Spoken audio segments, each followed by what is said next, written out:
வணக்கம் நேயர்களே. யாமறிந்த மொழிகளிலே தமிழ் மொழி போல் இனிதாவது எங்கும் காணோம் என்று பாரதியார் சொல்லி இருக்கிறார். அப்படி தமிழ் மொழியின் இனிமையை தான் வளர்ந்த இடத்திலிருந்து தேடி கண்டுபிடித்து கொண்டிருக்கின்ற ஒரு அற்புதமான பாராளுமன்ற உறுப்பினரை தாம் நான் இன்றைக்கு சந்திக்க போகிறோம். அவர் வெறும் பாராளுமன்ற உறுப்பினர் மட்டுமல்ல, மிகச்சிறந்த பேச்சாளர், மிகச்சிறந்த அறிஞர், மிகச்சிறந்த எழுத்தாளர், மிகச்சிறந்த பத்திரிகையாளர், இப்போது மிகச்சிறந்த தமிழ் ஆர்வலராக, தமிழ் நேசராக, தமிழ் காதலராக இருக்கிறார். அவர்தான் நம்முடைய மாண்புமிகு தருண் விஜய் அவர்கள். அவரை இப்போது சந்திக்கலாம். வணக்கம் ஐயா. வணக்கம் அம்மா. தமிழ் அன்னைக்கு முதல்ல வணக்கம். வணக்கம் தமிழ் சகோதர சகோதரிகளே. ரொம்ப சந்தோஷமா இருக்கு. யாமறிந்த மொழிகளிலேன்னு சொல்லும்போது நீங்க அதை பேசும்போது சந்தோஷமா இருக்கு. We are very happy to listen to your Tamil, sir. It is a blessing to me. Yes. I always say that like Krishna, who was born to Yashoda but known as born to Devaki but known as son of Yashoda. I am born in Uttarakhand but will be known as a son of Tamil Annai. Really.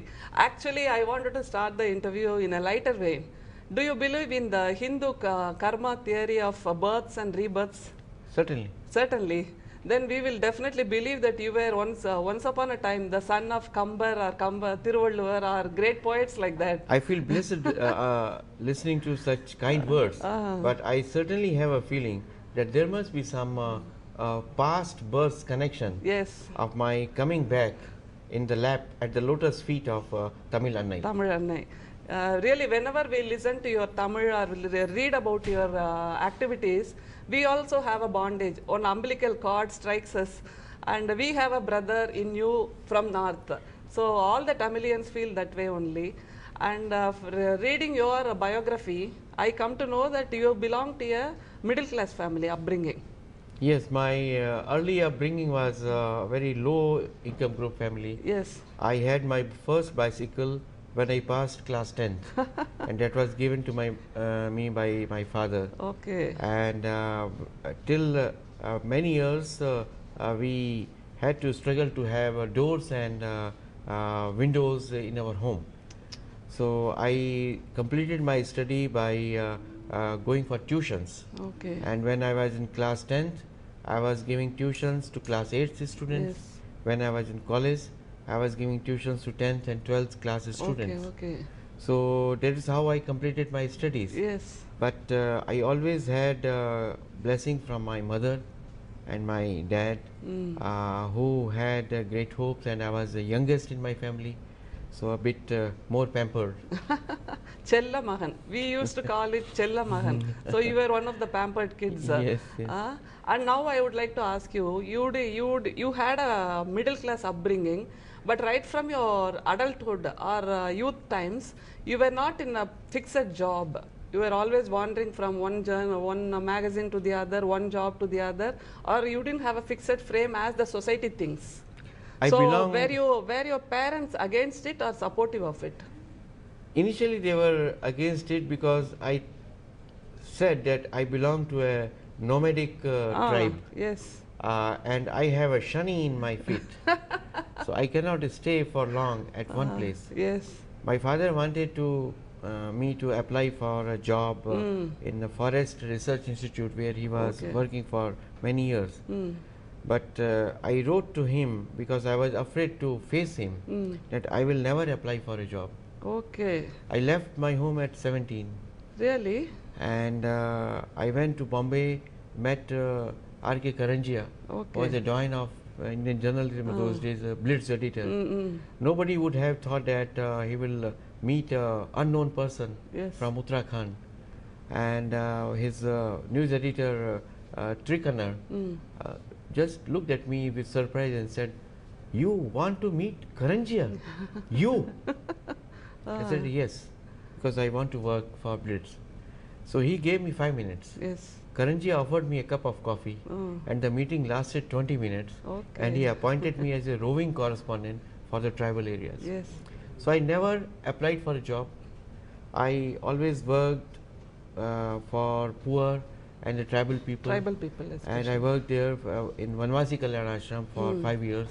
So that's the reason I feel a bit pain and anguish in me whenever I see poverty is still spread out everywhere.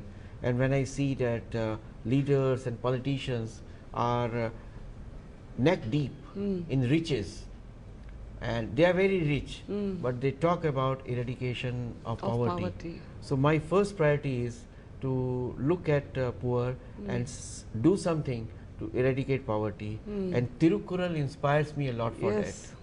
The equality of humanity, equality of all human beings, going beyond the caste, creed, religion and parochialism. That is the basic force, that the universal message of Tiruvalluvar that attracted me. Yes, that was actually my next question and you answered in advance. You have a magnetic pull towards Tiruvalluvar and Tirukkural. What made you undergo this change?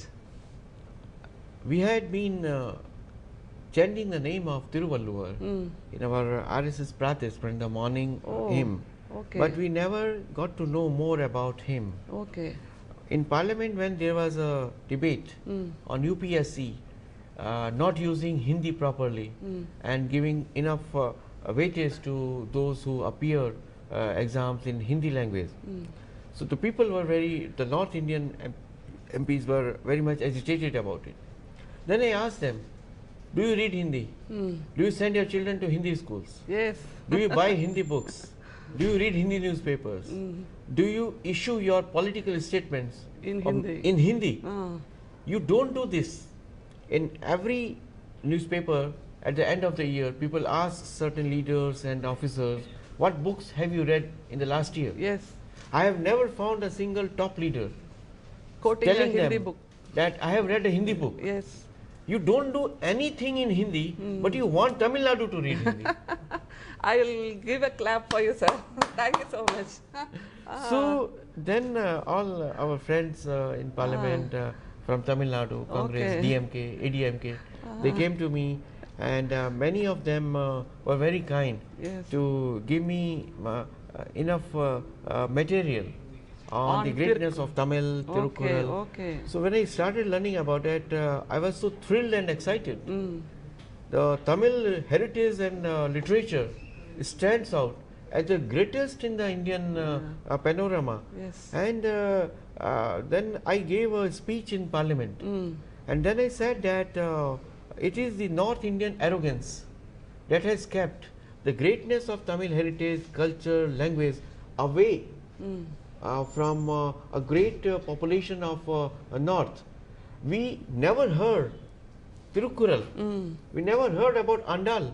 We never heard about Velu Nachiyar. We never heard about Mudal Pandya and 400 great Tamil freedom fighters who were hanged in one day by the British in 1801. So I said in Parliament, and I am not telling just you, that only Ashoka and Vikramaditya do not make India unless we include Rajaraja, Chola, Chera, Pandya, Krishnadev Rayas. Only Tulasi and Valmiki and Mirabai cannot make whole of India unless we include Andal, Kannagi, Tiruvalluvar, Tirukkural, Subramanya Bharati. How can you conceive of a great India without including these greatest of icons who represent the best of Indian culture, the best of Indian civilization? Rather than having the life stories of Tiruvalluvar, of Andal, Velu Nachiyar in every single school book in India, we try to have them sidelined. The South and Tamil, it has been very pathetically ignored by the so-called mainstream school curriculum and the so-called mainstream political dialogue. So I said it, that unless we understand the greatness of Shilapatikaram, Mani Mekhalai, Kamban Ramayanam, can you imagine that this is the creation of us Indians? It belongs even before any civilizations were formed, we had a fullest civilization in Tamil. Yes. And it must be at the top of it, it must form the crown of Mother India. Yes. My goodness, such a wonderful. நேயர்களே, இந்த பேச்சை விட ஒரு தமிழர் இங்க கூட பேசி விட முடியாது என்பதுதான் நிஜம். ரொம்ப அற்புதம் ஐயா, ரொம்ப சந்தோஷம். நம்ம It is the சொல்லுங்க. blessings of Tamil Annai Ah, that I am having an opportunity yes. to understand and read the greatest of Indian cultural gems. Yes. And it is the blessings of Tamil Thai and Mother India that I have been chosen by them to take the message of Tirukural across the Vindhyas. நிச்சயமா. First time Tiruvalluvar's statue in the last 2000 years, God willing, will be established on the banks of Ganga. Ganga. Tiruvalluvar looking at the glorious and the great flow Of of Ganges. Ganges, and millions of people who come to Haridwar for pilgrimage will have an opportunity to pay homage to Tiruvalluvar, to understand and appreciate Tirukural, and to know that here is a great philosopher, saint, poet who stands out as the greatest icon of India's civilizational scholarship, Yes. India's pragya, India's chaitanya, Chaitanya. and India's jnana parampara. Really, that is why it's called Ulaha Podumare. Ulaha Podumare. World's philosophy. It's not Tamil philosophy or Indian philosophy, it's world's philosophy. And we have a story of one king called Rajendra Cholan. He is from Tanjavur. He marched forward to Ganges to collect the rocks from there to construct the temple called Rajaraja Solan Rajendrapuram. Gangaikonda Solapuram. I was there, and someone said that after Gangaikonda Cholapuram, it is Gangaikonda Tiruvalluvar. Now Tiruvalluvar going to Ganga. Yes, now Tiruvalluvar is going there, Yes. and we have Mr. Tarun Vijay taking Tiruvalluvar to the Ganges. So, See, can you imagine ah, that 2000 years before, yes, here was the greatest naval empire yes, in the world. The greatest navy was created by Rajendra Rajendra. Chola and Rajendra Cholan, yes, his son. his son. And when I met Honorable President Pranab Mukherjee Okay, and requested him that please help us to have Tamil language accepted in the Chennai High Court, he gave me the stories of Rajendra Cholan, yes, and he said that Shivaji inherited the naval techniques from Rajendra Cholan. yes, yes. But can you give me one single lesson in the curriculum of North Indian schools where the great story of Rajendra Cholan is taught? We have all the kings. We have Vikramaditya, Harsh, Ashoka, Babur, Humayun, Aurangzeb, Akbar. But not But not Rajendra Cholan. Rajendra Solan. Not Rajaraja Chola. Not the Cheras, not Pandyas, Yes. not Krishna Dev Rayas. What kind of history we are teaching to our children? Yes. Do you still feel that South India and South Indian languages are neglected to a great extent? I feel it and I believe it, Oh, because even a small Padma Shri was denied to the greatest music composer, Subramaniam, Subramania Bharadiyar. this who recently M.S. Vishwanathan. MS? M.S. Vishwanathan. MS Vishwanathan, MS Vishwanathan, Vishwanathan. and several others, several others. Why? Why there should be a domination of only one side of India, right? So I feel that we have neglected the other great national languages and their heritage. This has done harm to the concept of national unity. This has done immense harm to the concept of a pan-Indian image. India is shrinking in this manner, and so is true about Northeast. Yes. How many of us would know about Rani Gaidinliu, the great freedom fighter of Nagaland? Nagaland. So there should be a very concerted effort to introduce India to Indians. To introduce India to the Indians. I would like to ask you, even as a youth, you were so much attracted towards languages. Do you see any deterioration among the youth and their passion for languages nowadays? Yes, it is because the policies of the state. Hardly we see that Tamil children are talking to each other in Tamil. Yes. I spoke in parliament also that how many of Tamil children or Hindi speaking children would be able to give you the mobile number in Tamil or Hindi or their mother language or in their mother languages. The media also is playing a very negative role. Yes. Because in media we find several unnecessary, unwanted words of English appearing in language, in Tamil, in Hindi, in Marathi, in Gujarati. Yes. Why? You are harming a great memory line and a heritage line of the country by introducing a foreign language. Such words which are not necessary. How will we teach our children a good Tamil? There was a time when parents would tell their children that read good newspapers, read good Tamil newspapers to polish your Tamil language. Today they say, if you want to have a better Tamil language, don't read the newspapers. Why? The leaders, the social leaders, the leaders in our literature, culture and in our media must mull over it. Yes. Because a language is not just a conglomeration of alphabets. It carries with it the memory of last several thousand years. It carries with it the essence and the core values of our culture, civilization and heritage. It carries with it the meanings that our parents, our ancestors, our forefathers have given to certain words and nuances and idioms.